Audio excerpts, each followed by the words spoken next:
Bonjour et bienvenue dans ce nouveau numéro de Chemin de Traverse.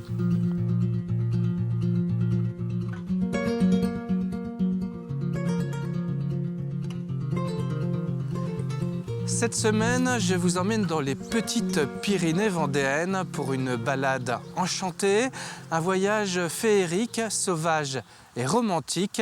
Nous sommes à Piquet, sur la commune du Tablier.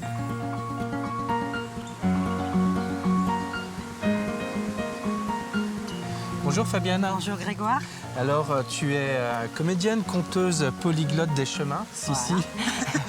Tu es une habituée du lieu puisque bien souvent tu viens ici faire découvrir ce site dans le cadre de balades théâtralisées, de découverte de cette nature sauvage, un paysage vraiment décalé. Oui, effectivement, c'est un site géologique assez peu commun en Vendée, surtout aussi proche de l'océan, à 20 minutes de l'océan.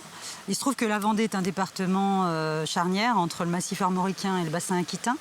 Et là, on est sur une dernière langue de granit, avant justement le marais Poitevin qui va démarrer pas très loin d'ici, quoi. Alors ce lieu, Piquet, c'est un chaos granitique, c'est ce qu'on peut dire de lui. C'est ça, c'est un chaos granitique avec une flore exceptionnelle due au climat, assez au sud finalement.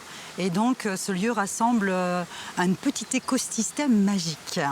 Alors nous sommes au bord de Lyon, c'est cette rivière qui passe d'ailleurs à La Roche-sur-Yon.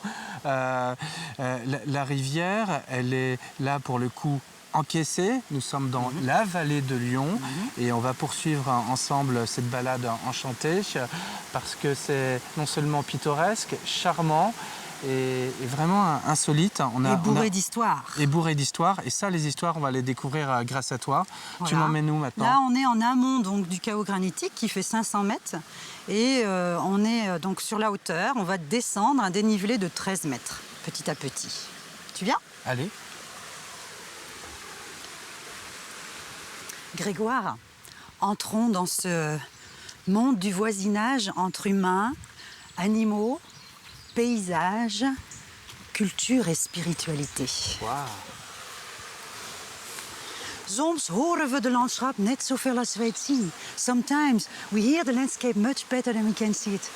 Parfois, on entend le paysage autant qu'on ne le voit. Écoute.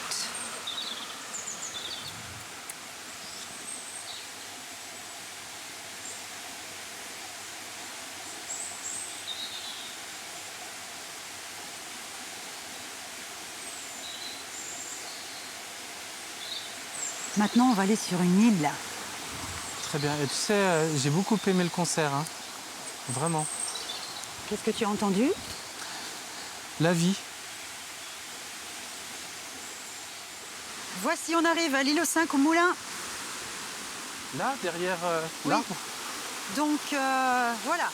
Ouais. Pour y aller à l'île aux 5 Moulins, tu vois, tu as 3 possibilités. Soit par ici, soit par là-bas, l'autre passerelle, ou encore à la nage. Alors, Mais toi... t'as prévu ton maillot de bain? Non, je ne l'ai pas pris. Toi, tu prends quelle possibilité? Bah, écoute, moi je vais passer par là. Ok, moi je vais prendre le pont un peu plus loin. On se retrouve sur l'île alors. On se retrouve sur l'île. À tout de suite, Fabienne.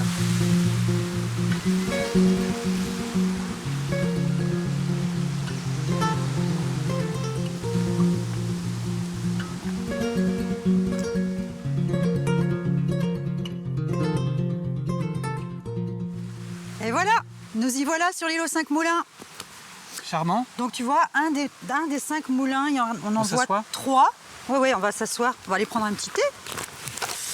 Il en reste 3 sur les 5. Ce sont des vestiges, hein. Sais-tu sur quelle passerelle tu es passé? Ah oui, sur celle-ci. Voilà. Mais elle porte un nom? Ceci est la passerelle des fées. Et moi, je suis passée sur le pont des Fradets. Les Fradets, alors c'est quoi les Fradets? Alors les Fradets, ce sont les cousins des Farfadets. Farfadets, on en a beaucoup en Vendée.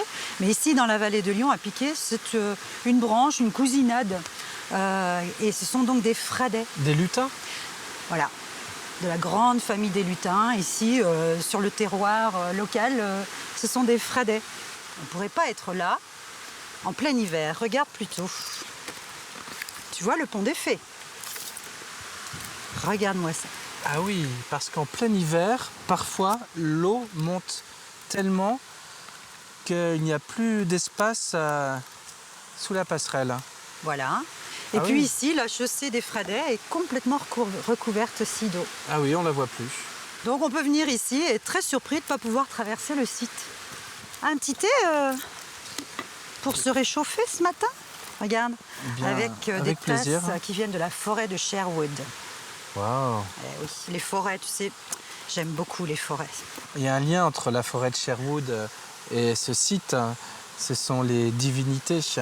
Effectivement. Dans nos recherches, au moment de créer cette balade enchantée, eh bien, nous avons trouvé que les plus anciennes traces des peuplades qui habitaient ici venaient ici pour des cultes de divinités des eaux.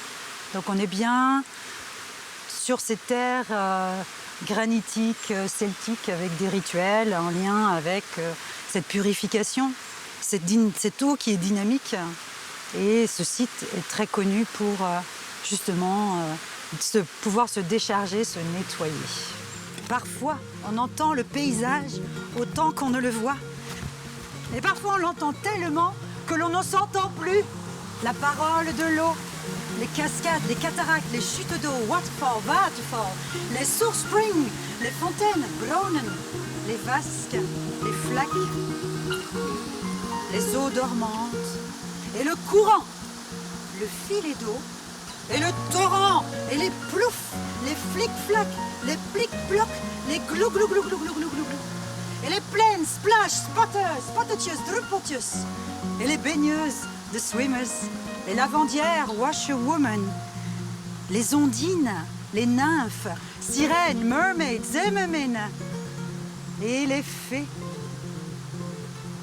Les fées qui sont filles de l'eau, de l'arbre et de la pierre. Tout y est ici pour que vivent les fées. Viens, on va à la rencontre de Bravo. ces êtres de féerie. Bravo Fabienne. Alors là, tu vois, Grégoire, ce sont les maisons, ce qu'on appelle encore aujourd'hui les petites maisons, des personnes qui habitaient et qui travaillaient ici dans cette vallée avant l'arrivée de la fée électricité. Et qui travaillaient dans les moulins à farine, les moulins à foulon. Et ici a vécu et travaillé Rosalie. Et Rosalie était la fille et petite-fille des tisserands qui, eux, travaillaient dans la grande filature où l'on va maintenant. Ah tiens, du nombril de Vénus. Qu'est-ce donc? Bah écoute, tu vois, c'est une plante comestible. Parmi les plantes sauvages, il y en a des comestibles. Alors si tu as soif, celle-ci est très désaltérante. J'ai soif. Et oui, il commence à faire beau et chaud. Dans les salades, c'est très bon. Écoute, je suis enchanté Voilà. d'avoir découvert cette plante que j'ai déjà vue autre part. Je me resservirai. Allez, une petite dernière pour la route. Et voilà qu'apparaît au loin la filature, peut-être la mieux conservée du site, dans ce décor tout autant magique, qui est vraiment un plaisir, non seulement pour les yeux, mais aussi pour les oreilles, avec cette rivière-là qui anime le lieu constamment. Et tu parles du bruit de l'eau et de la nature, c'est on en profite nous pleinement maintenant. Mais à l'époque de cette grande filature, il devait y avoir bien d'autres bruits qui habitaient cet endroit. L'activité était riche. Oui, effectivement, cette grande filature a été construite fin 1860. L'électricité était déjà inventée, mais les deux tisserands qui ont choisi de faire construire cette unité de production, on dirait aujourd'hui, sur un ancien moulin, deux tisserands du Champ Saint-Père, du coup, ont voulu augmenter leur capacité de vente des tissus créés à partir du lin, la grande production de lin, d'où l'activité des moulins, des foulonniers, etc. Et donc, il y avait 3 étages.